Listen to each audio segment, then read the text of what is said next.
ओम नारायण नारायण नारायण नारायण। सब मित्रों को राम राम। सबका स्वागत है दोस्तों। कैसे हैं आप सब दोस्तों? आज का विषय बहुत बहुत ज़्यादा महत्वपूर्ण है, तो मैं आप सभी मित्रों से प्रार्थना करूंगा वीडियो को आप अंत तक अवश्य अवश्य देखना। देखिए, हम प्रो लाइफ नहीं प्रो चॉइस है। ये बात आपने फेमिनिस्टों से कहीं ना कहीं पर तो अवश्य सुनी होगी। प्रो चॉइस होना ये फेमिनिस्टों के सबसे मुख्य एजेंडाज में से एक एजेंडा है। उनकी सबसे मुख्य मांगों में से ये एक मांग है कि भाई हम प्रो चॉइस है।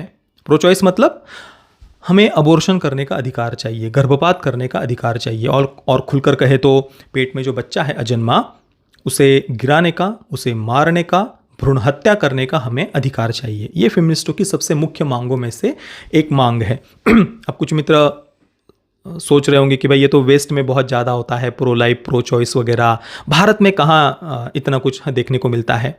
पर नहीं, ऐसी बात नहीं है। भारत में भी फेमिनिस्ट खुलकर इन बातों को प्रमोट करते हैं, और घुमा फिरा कर नहीं, डायरेक्टली मुंह पर खुलकर इन बातों की वो मांग भी करते हैं या अपना अधिकार ही बताते हैं कि भाई हाँ, हमें गर्भपात करने का, भ्रूण हत्या करने का हमें अधिकार है, हमारी चॉइस है भाई, ये हम प्रो लाइफ नहीं प्रो चॉइस है। और अभी से नहीं, आज से 1 दशक पहले के समय से ही आप देख लीजिए। आज से करीब 1 दशक पहले दीपिका का एक सॉन्ग आया था, म्यूजिकल वीडियो वगैरह था, माय चॉइस या ऐसा ही कुछ नाम था उसका। देखिए, उसमें भी फेमिनिस्टों के जो अलग अलग एजेंडाज हैं, उनकी जो अलग अलग मांगे हैं, वो सब आपको वहाँ पर देखने को मिल जाएंगी उस सॉन्ग में। उसमें से कुछ लाइनें कुछ ऐसी हैं कि मेरे पेट में जो बच्चा है मैं उसको रखूँ या गिरा दूँ, ये मेरी मर्जी, मेरी चॉइस। विवाह के बाद में भी मैं बाहर किसी से संबंध रखूँ ना रखूँ, ये मेरी चॉइस वगैरह। ऐसी कुछ लाइनें, कई सारी लाइनें आपको उसमें सुनने को मिल जाएंगी। तो फेमिनिस्ट कोई इन बातों को छुपाते नहीं है। अब कुछ मित्रों को लगेगा कि भाई ये फिर तो 10 वर्ष पहले की बात हो गई, तो अभी मैं क्यों इस पर वीडियो बना रहा हूँ। तो देखिए, अभी भी इसी सप्ताह मेट्रो इन दिनों नाम की जो फिल्म बॉलीवुड की रिलीज हुई है, उसमें भी यही एक सबप्लॉट है। उस सबप्लॉट के माध्यम से अबॉर्शन को उन्होंने नॉर्मलाइज करने का, प्रमोट करने का प्रयास किया है। जो फीमेल कैरेक्टर अबॉर्शन करवा रहा है, जबकि डॉक्टर उसे कह रहे हैं कि 18 सप्ताह हो चुके हैं, बहुत कॉम्प्लिकेट हो जाएगा, ठीक नहीं है वगैरह वगैरह, फिर भी वो कैरेक्टर आगे बढ़ रहा है अबॉर्शन करने के लिए। उसी कैरेक्टर के प्रति सिंपैथी भी पैदा की जा रही है। जो पति स्ट्रगल कर रहा है, मेहनत कर रहा है, उसको ही एंडिंग में अपनी उसी पत्नी के सामने जो बिना बताए अबॉर्शन कर लेती है, उसके सामने ही पति को ही गिड़गिड़ाते हुए दिखाया है वगैरह वगैरह। वो पूरा सब प्लॉट मैं आपको आगे बताऊंगा। हालांकि मेट्रो इन दिनों में कोई केवल ये एक सब प्लॉट है ऐसी बात नहीं है। पूरी की पूरी फिल्म ही डीपली प्रॉब्लमेटिक और डेंजरस है। एक सब प्लॉट अगर हम छोड़ दें तो आप हमारा मेट्रो इन दिनों का रिव्यू अवश्य देखना। उसमें केवल मेट्रो इन दिनों ही नहीं, लाइफ इन अ मेट्रो इस फिल्म के बारे में भी हमने चर्चा की हुई है। तो ये वीडियो आप बिल्कुल भी मिस मत करना, प्रार्थना है मेरे आप सब मित्रों से। अब देखिए, ये बात बिल्कुल सही है कि प्रो लाइफ प्रो चॉइस ये मुद्दा वेस्ट में हमें बहुत मुख्यतः देखने को मिलता है। वेस्टर्न कंजर्वेटिव्स तो बहुत एग्रेसिव है इस बात को लेकर कि भाई हम अबॉर्शन का विरोध करते हैं, ये इलीगल ही होना चाहिए। इस बात को लेकर के वेस्टर्न कंजर्वेटिव्स बहुत बहुत एग्रेसिव है। अमेरिका के कई स्टेट्स में तो अबॉर्शन लीगल भी नहीं है, इलीगल है। और जहाँ पर लीगल है वहाँ पर भी जो वेस्टर्न कंजर्वेटिव्स हैं, जो अधिकतर मिशनरीज, एवेंजलिस्ट वगैरह होते हैं या उनसे जुड़े होते हैं, वो अबॉर्शन सेंटर्स के बाहर जा करके प्रदर्शन करेंगे, धरना देंगे, बैनर वगैरह लेकर के खड़े हो जाएंगे। जो लोग जा रहे हैं अंदर, उनको भी बताएंगे कि मत करवाओ अबॉर्शन वगैरह वगैरह। और ऐसे अनगिनत वीडियोस आपको देखने को मिल जाएंगे यूट्यूब पर। और वेस्टर्न कंजर्वेटिव पॉलिटिशियंस तो बहुत एग्रेसिवली इन बातों को सामने भी रखते हैं। खुलकर उनकी मुख्य बात, ये मांग भी वो ये रखते हैं कि भाई अबॉर्शन सही नहीं है, इलीगल ही होना चाहिए। अब भारत में अगर हम देखें तो देखिए, हमारी सनातन वैदिक हिंदू संस्कृति में भी हजारों वर्षों से हमारे शास्त्रों में, ग्रंथों में भ्रूण हत्या को महापाप बताया गया है। भ्रूण हत्या सबसे बड़ा पाप है, ये हमारे शास्त्रों में, ग्रंथों में लिखा हुआ है। यहाँ तक लिखा है कि जो भ्रूण हत्या करवाते हैं, करते हैं, उनके हाथ का अन्न भी नहीं खाना चाहिए। इतना बड़ा पाप भ्रूण हत्या को शास्त्रों में कहा गया है। परंतु फिर भी आप देख लीजिए, जो फेमिनिस्ट होते हैं, जो खुलकर ये मांग रखते हैं कि भाई हमें जो पेट में जो बच्चा है उसकी हत्या करने का, भ्रूण हत्या करने का हमें अधिकार चाहिए, बराबर। यही फेमिनिस्ट फिर इनको जब अपनी पिछली जनरेशन्स के नाम से छाती कूटनी होती है, दादा दादी, नाना नानी, या हमारी जो पिछली जनरेशन्स है, हमारी सभ्यता संस्कृति है, उसके नाम से जब छाती कूटनी होती है ना भारत में, हमारे देश के फेमिनिस्टों को, लिबरल्स को, वोक्स को, तो ये लोग जयेश भाई जोरदार जैसी फिल्म बनाएंगे, छोरी 2 जैसी फिल्में बनाएंगे, अभी हाल ही में आई हुई माँ जैसी फिल्म बनाएंगे, और उनके माध्यम से क्या बताएंगे कि भाई इस देश में तो हजारों वर्षों से इसी प्रकार से बच्चियों को पटक पटक कर मारा जाता रहा है। नेटफ्लिक्स पर एक काली कुई नाम की फिल्म आई थी, देखिए शबाना आजमी की, उसमें भी यही बिल्कुल यही सेम एजेंडा छोरी की तरह ही कि यहाँ पर तो हजारों वर्षों से बच्चियों को इसी प्रकार से पटक पटक कर मारा जाता रहा है, कुएं में फेंक दिया जाता रहा है, जबकि हमारी सभ्यता संस्कृति में भ्रूण हत्या को महापाप बताया गया है। आज से जस्ट 3-4 दशक पहले पीछे अगर आप जाएंगे ना, 1990 के दशक तक भी अगर आप जाएंगे तो अधिकतर आप देख लीजिए घरों में आपको 4, 5, 6, 7 बच्चे देखने को मिल जाए, बेटे बेटियां आपको देखने को मिल जाएंगे। भ्रूण हत्या करवाना बिल्कुल महापाप ही माना जाता रहा है हमेशा से ट्रेडिशनल फैमिलीज में। आज भी हमारे देश के जो संत हैं, महात्मा हैं, वे खुलकर इन बातों को कहते हैं कि भाई भ्रूण हत्या तो महापाप है, बराबर। परंतु फिर जब इनको हमारी सभ्यता संस्कृति को टारगेट करना होता है, पिछली जनरेशन्स को स्टेरियोटाइप करना होता है, गाँव को स्टेरियोटाइप करना होता है, उनको दरिंदा बताना होता है, तो यही वोक फेमिनिस्ट लिबरल्स जो खुद अजन्मे बच्चों को मारने का, हत्या करने का अधिकार मांगते हैं, वही लोग फिर गाँव को इस प्रकार से स्टेरियोटाइप करेंगे, छोरी बनाकर, छोरी 2 बनाकर, काली कुई बनाकर, जयेश भाई जोरदार बनाकर, या फिर वो माँ बनाकर। माँ में हालांकि रक्तबीज की कहानी उन्होंने सामने रखी है, पर स्टेरियोटाइप कर जो जैसा करना था वैसा ही उन्होंने किया हुआ है। ऐसी बात नहीं कि गांव में कोई अपराध नहीं होते हैं, भ्रूण हत्या आजकल के समय में पिछले कुछ वर्षों में नहीं हो रही है, बिल्कुल पिछले कुछ वर्षों में आपको ये बातें देखने को मिल जाएंगी। बात है यहाँ पर आप संस्कृति के साथ किन बातों को जोड़ रहे हैं। आपको अगर सच में इन बातों को विरोध करना होता, भ्रूण हत्या का विरोध करना होता, कन्या भ्रूण हत्या का विरोध करना होता, तो आप बताते कि भाई हिंदू संस्कृति में तो भ्रूण हत्या को महापाप बताया गया है। आज से 3-4 जनरेशन्स, 3-4 दशक पहले तक तो इस देश में भ्रूण हत्या को महापाप माना जाता था। 2-2, 3-3, 4-4, 5-5, 6-6 बेटे बेटियों को जन्म दिया जाता था इन घरों में, ये बताते ना आप। पर नहीं, आपका टारगेट संस्कृति है। आपको इस देश की सभ्यता संस्कृति के कल्चरल जेनोसाइड के लिए आपको एक स्टेरियोटाइप करना है कि यहाँ पर तो गाँव में पटक पटक कर बच्चियों को मारा जाता रहा है, जबकि सच्चाई इससे बिल्कुल अपोजिट आपको देखने को मिल जाएंगी। भारत के गांव में या कहीं पर भी ट्रेडिशनल फैमिली में पिता सबसे ज़्यादा आपको बेटी से ही प्रेम करते हुए दिखाई देगा। बेटी को विदा करते समय सबसे ज़्यादा पिता ही रोएगा। आज से चाहे 6-7 दशक पहले की फिल्में देख लीजिए, बॉलीवुड की फिल्में देख लीजिए, 50, 60, 70 के दशक तक की ये बातें आपको देखने को मिलेंगी कि पिता सबसे ज़्यादा बेटी से ही प्रेम कर रहे हैं। पर ये आज के समय के जो फिल्म मेकर्स है, जो लापता लेडीज़ बनाएंगे और बताएंगे कि नहीं 20-25 वर्ष पहले का भारत ऐसा ही दरिंदा, घिनौना, मॉन्स्टर से भरे हुए लोग रहते थे गाँव में, जो महिलाओं के साथ हजारों वर्षों से फ्रॉड करते आए थे। तो इनका एजेंडा कुछ और है।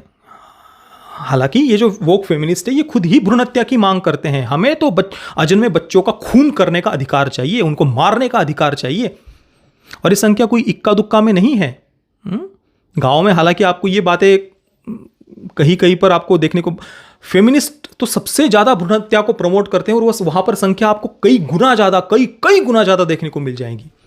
अगर वेस्ट की हम बात करें, मैंने देखिए जयेश भाई जोरदार का हमारा रिव्यू देख लीजिए, छोरी का हमारा रिव्यू देख लीजिए, उनमें मैंने कुछ रिपोर्ट्स आपको बताई थी, यूएन के द्वारा ही पब्लिश की गई रिपोर्ट्स थी। उनमें से एक रिपोर्ट थी इनोसेंटी रिपोर्ट। आप अभी भी हमारा जयेश भाई जोरदार का रिव्यू देख लीजिए, वहाँ पर सारी रिपोर्ट्स मैंने दिखाई हुई है। वो रिपोर्ट आज से करीब 1 या 1.5 दशक पहले की है, और उसमें जो उस समय का आंकड़ा था, अमेरिका में हर वर्ष 12.5 लाख नाबालिग बच्चियाँ गर्भवती होती है, नाबालिग। और उन 12.5 लाख नाबालिग गर्भवती बच्चियों में से 7.5 लाख बच्चियाँ बच्चों को जन्म देती है, और बाकी की 5 लाख बच्चियाँ गर्भपात करवा लेती है। और जो नाबालिग बच्चियों ने जिन बच्चों को जन्म दिया है, उनमें से अधिकतर बच्चे फिर फॉस्टर होम्स में, कॉन्वेंट्स वगैरह में छोड़ दिए जाते हैं ऑब्वियसली।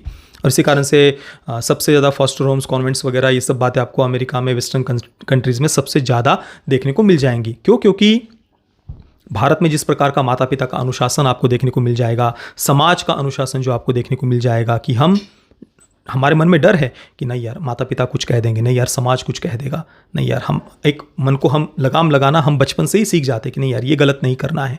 ये तो युवावस्था की उच्छृंखलता से अपने आप ही हम बच जाते हैं। परंतु वोक फेमिनिस्ट तो उन्हीं पेरेंट्स के नाम से छाती कूटना सिखा देते हैं, समाज के नाम से छाती कूटना सिखा देते हैं, वैवाहिक संस्था को इनको बर्बाद करना है। और ये बातें जो वेस्ट में बहुत नॉर्मल है, लाखों बच्चियाँ गर्भपात करवा रही है, नाबालिग बच्चियाँ, बालिग मतलब जो 18 वर्ष से ज़्यादा है आयु जिनकी, वो गर्भपात की संख्या तो कितनी ज़्यादा लाखों में होगी, आप जरा कल्पना करके देख लीजिए, बराबर। तो अमेरिका की जनसंख्या इतनी कम होते हुए भी वहाँ पर ये संख्या लाखों में है हर वर्ष गर्भपात करवाने वालों की।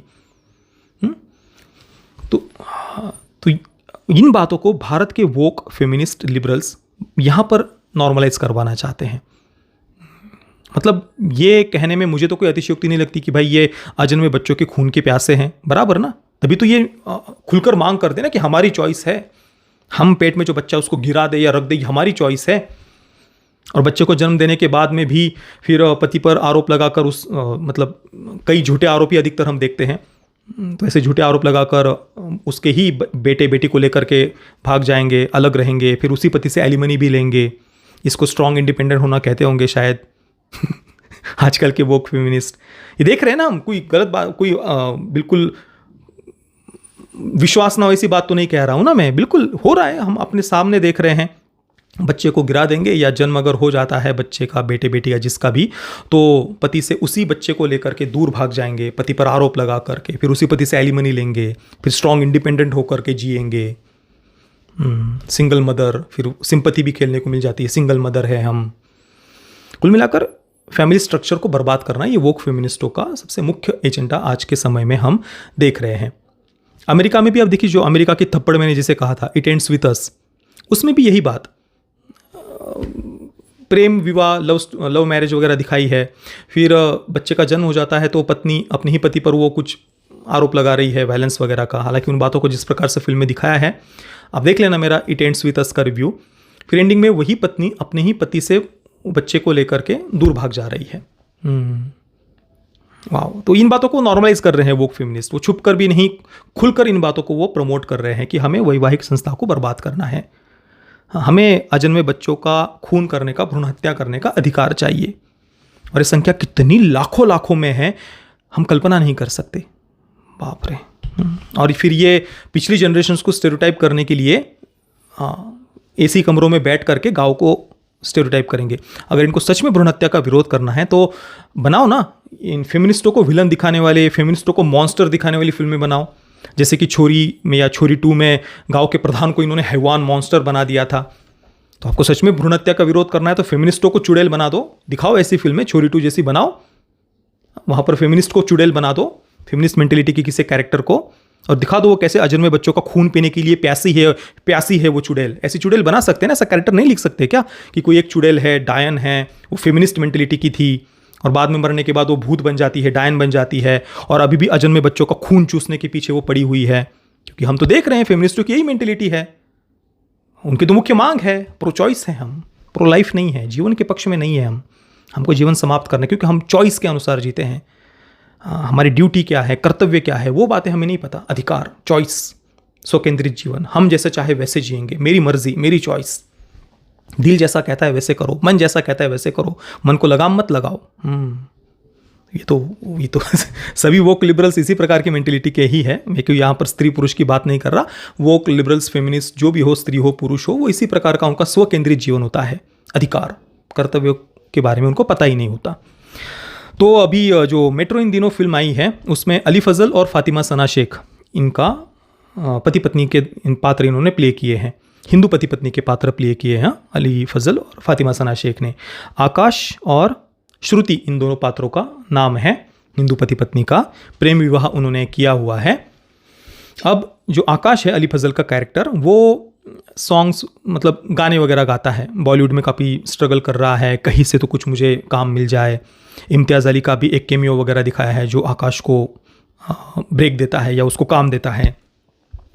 तो अपना आकाश स्ट्रगल कर रहा है, घिस रहा है वो कैरेक्टर अपने आप को, मेहनत कर रहा है बहुत, वो इधर फ़ोन करे उधर फ़ोन करे, परेशान है, दुखी है, चिंतित है, तो अपने तरीके से उस पात्र को मेहनत करते हुए दिखाया है। दूसरी तरफ जो श्रुति है, उनका प्रेम विवाह हुआ था, विवाह के बाद में काफ़ी लंबे समय तक उनको गर्भ नहीं रह रहा था।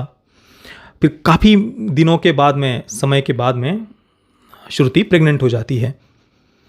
अब प्रेग्नेंट होने के बाद में फिर एक साइड में आकाश का स्ट्रगल चल रहा है, श्रुति प्रेग्नेंट हो गई है। प्रेग्नेंट होने के बाद में फिर वो जहाँ पर काम करती है ना श्रुति, वहाँ पर एक सिंगल फादर उसे मिलता है, एक पुरुष है जो अकेला अपने बेटे को बड़ा कर रहा है, सिंगल फादर दिखाया है। तो श्रुति अचानक से उसके प्रति सेक्सुअली अट्रैक्टेड हो जाती है। क्या सेंस था इस बात का? कोई सेंस नहीं, पर सेक्सुअली अट्रैक्टेड हो जाती है। और इसका कारण श्रुति एक सीन में आदित्य रॉय कपूर के कैरेक्टर को बता रही होती है कि उसका स्वभाव बहुत अच्छा है, ऐसा है वैसा है, तो अपने अट्रैक्शन के बारे में बता रही होती है। और एक रात को फिर वो श्रुति उस सिंगल फादर के काफ़ी करीब भी आ जाती है, क्लोज भी आ जाती है। उसके घर पर थी वो, क्यों थी पता नहीं जो भी सो कॉल्ड काम के लिए वगैरह होगी जो पता नहीं। तो जब बेटा सो जाता है उस सिंगल फादर का, तो वो दोनों काफ़ी एक दूसरे के करीब भी आते हैं, श्रुति और वो सिंगल फादर। पर शारीरिक संबंध बनाने से पहले ही श्रुति वहाँ से निकल जाती है। अब इसके बाद में फिर श्रुति गायनेकोलॉजिस्ट डॉक्टर के पास जा रही है कि मुझे अबॉर्ट करवाना है। डॉक्टर कह रही कि भाई 18 सप्ताह हो चुके हैं, अभी बहुत कॉम्प्लिकेट हो जाएगा अगर तुम अबॉर्शन करवाती हो, और अगर करना ही है तुम्हें तो जल्दी निर्णय ले लो, 1-2 सप्ताह के अंदर ही तुम्हें जो करना है वो करना होगा। तो सिचुएशन इतनी कॉम्प्लिकेट है, बराबर 18 सप्ताह हो चुके हैं, गर्भ की अच्छी खासी वो बड़ा हो गया है शिशु पेट में, और प्रेम विवाह हुआ था, जिससे उसने प्रेम किया था आकाश से, उसका ही बेटा उसके पेट में है, परंतु फिर भी उसको अबॉर्ट करवाना है और पति को ये बात बता भी नहीं रही। अबॉर्शन के पीछे का कारण क्या है वो भी खुलकर किसी सीन में डायरेक्टर ने डायलॉग्स के माध्यम से नहीं दिखाया, पर आप अगर इनडायरेक्टली मतलब जो बातें वो सिचुएशंस जिस प्रकार से उन्होंने क्रिएट की है उसके माध्यम से अगर हम सोचने का प्रयास करें तो हो सकता है कि ऐसा हो कारण कि जो पति है आकाश वो अभी पूरी तरीके से काम नहीं है, उसके पास पैसा नहीं है, परेशान है, दुखी है, तो भाई अब ये फाइनेंशियली स्टेबल नहीं है आकाश, तो चलो सिंगल फादर फाइनेंशियली स्टेबल लग रहा है। हाँ, जहाँ पर वो काम कर रही है उससे ऊंची पोस्ट पर ही उसको जितना मैं समझ पाया दिखाया था, तो चलो ये अभी एक स्टेबल ऑप्शन मुझे दिखाई दे रहा है। एक अधेड़ उम्र का सिंगल फादर जिसके बाल वगैरह भी थोड़े बहुत सफ़ेद हो गए दिखाए हैं, ये फाइनेंशियली स्टेबल लग रहा है, चलो अभी इसके करीब में जाती हूँ। यही रीज़न होगा ना कि पति अभी चलो प्रेम विवाह किया था पर पति फाइनेंशियली स्टेबल नहीं है, तो चलो अभी वो अधेड़ उम्र का जो सिंगल फादर है उसके साथ में सोती हूँ, तो शायद उस पति को छोड़कर उसके साथ उसे जाना होगा। और एक सीन में श्रुति को बैग वगैरह भी भरकर खड़े दिखाया है, बराबर जितना मुझे याद आ रहा है बैग वगैरह भरकर वो खड़ी थी, मतलब पति को छोड़ने की भी बात उसके मन में आ रही है। क्यों? क्योंकि भाई पति को शायद काम नहीं है, इस कारण से बहुत प्रैक्टिकल सोच वाले होते हैं भाई फेमिनिस्ट, स्ट्रॉन्ग इंडिपेंडेंट होते हैं ना, इसी कारण से पति के जीवन में समस्या है, प्रॉब्लम है, तो उसके साथ कंधे से कंधा मिलाकर काम करे। हाँ, ये बातें स्ट्रॉन्ग इंडिपेंडेंट लोगों को थोड़ी समझ में आती है। स्ट्रॉन्ग इंडिपेंडेंट होना मतलब क्या? पति के जीवन में प्रॉब्लम है तो उसको लात मार दो, कोई अधेड़ उम्र का दूसरा ढूंढ लो, उसके साथ रह जाओ, उसके साथ शादी कर लो, स्ट्रॉन्ग इंडिपेंडेंट।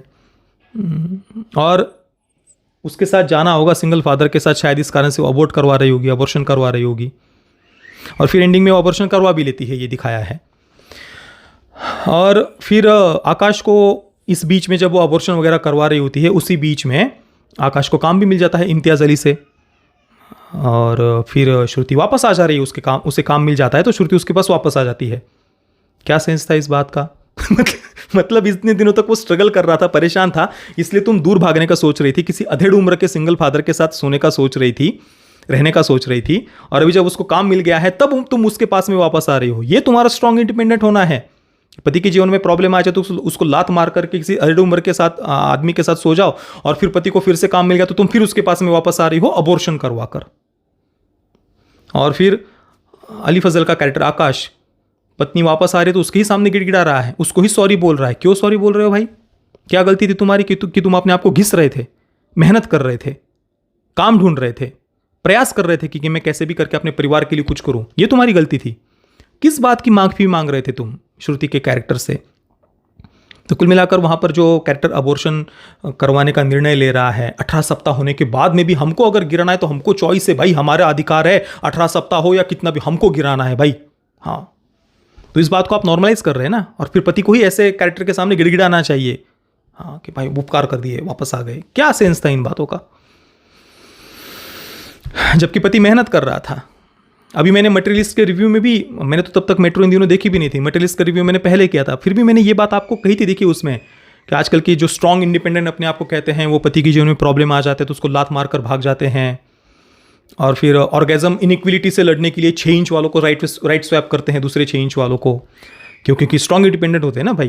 पति के जीवन में प्रॉब्लम आने के बाद खड़े होना क्या होता है नहीं। और फिर फिल्म के एंडिंग में 3 वर्ष फिल्म आगे बढ़ गई है ऐसा दिखाया है, और उस समय फिर श्रुति के हाथ में 1-1.5 वर्ष का 1 वर्ष का ही बच्चा दिखाया है। मतलब पहले वाला बच्चा उसने अबॉर्ट कर लिया था और अभी फिर से उनकी प्रेगनेंसी रही है और ये बच्चा अभी 1 वर्ष का है, ऐसा कुछ वो फिल्म के एंडिंग में शायद दिखाना चाहते होंगे। क्या सेंस था फिर उस अबॉर्शन के सीन का, क्यों वो करवाना चाह रही थी? और अगर कोई ये कहे कि नहीं भाई पति के जीवन में समस्या थी तो बेटे को अच्छी लाइफ हम कैसे दे सकते हैं, कौन सी अच्छी लाइफ की तुम बात कर रहे हो? किसके जीवन में सब कुछ अच्छा और सब कुछ लाला लैंड जैसे होता है? भाई मेहनत स्ट्रगल ये तो सबके जीवन में आता ही है।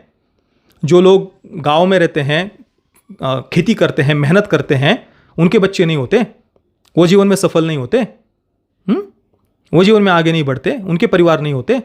और मेहनत करने से क्यों डर रहे हो? स्ट्रगल करने से क्या प्रॉब्लम है? बच्चों के जीवन में समस्या आएगी, प्रॉब्लम्स आएंगे तो क्या प्रॉब्लम? अपना अपना प्रारब्ध लेकर के सब आते हैं। तो तुम अजन्मे में बच्चे को मार डालोगे क्यों? क्योंकि अभी कुछ महीनों के लिए तुम्हारे काम में प्रॉब्लम आ रही है, तो आगे कभी वो प्रॉब्लम ठीक ही नहीं होने वाली। और चलो जन्म होने के बाद में फिर प्रॉब्लम आ जाए तो क्या तुम उसके बाद में उसको मार डालोगे क्या? क्या सेंस है इन बातों का और क्या प्रमोट कर रहे हो? पर फेमिनिस्टों की बातों में तो, वोक फेमिनिस्ट या लिबरल्स, इनकी बातों में तो कोई लॉजिक होता नहीं, और लॉजिक ढूंढने हम बैठ जाए तो हमारा ही सर घूम जाएगा, क्योंकि लॉजिक तो होता ही नहीं ना। सब कुछ मन के अनुसार, मन जहां लेकर के चले जाए वहां पर भागते जाना है और फिर उस गटर में जाकर के लोटपोट होना है। पर मन को लगाम नहीं लगाना है, दिल की सुनो, दिल चाहता है। हे भगवान। चलिए, ये सब देख करके सर मतलब सच में दर्द करने लगता है। पर बॉलीवुड वालों का तो उद्देश्य ही यही है कि ऑडियंस को थिएटर में ला करके उनको टॉर्चर करना है। उसलिए तो फिल्में बनाता है बॉलीवुड, लोगों को एंटरटेन करने के लिए थोड़ी बनाता है। बाकी दोस्तों, ये जो पूरा सबप्लॉट था, ये जो पूरा प्रो लाइफ प्रो चॉइस वाला जो सब्जेक्ट है, इस पर आपके विचार क्या है? मुझे आप नीचे कमेंट में अवश्य बताना। वीडियो देखने के लिए आप सभी मित्रों का बहुत बहुत धन्यवाद। जय श्री राम, वंदे मातरम।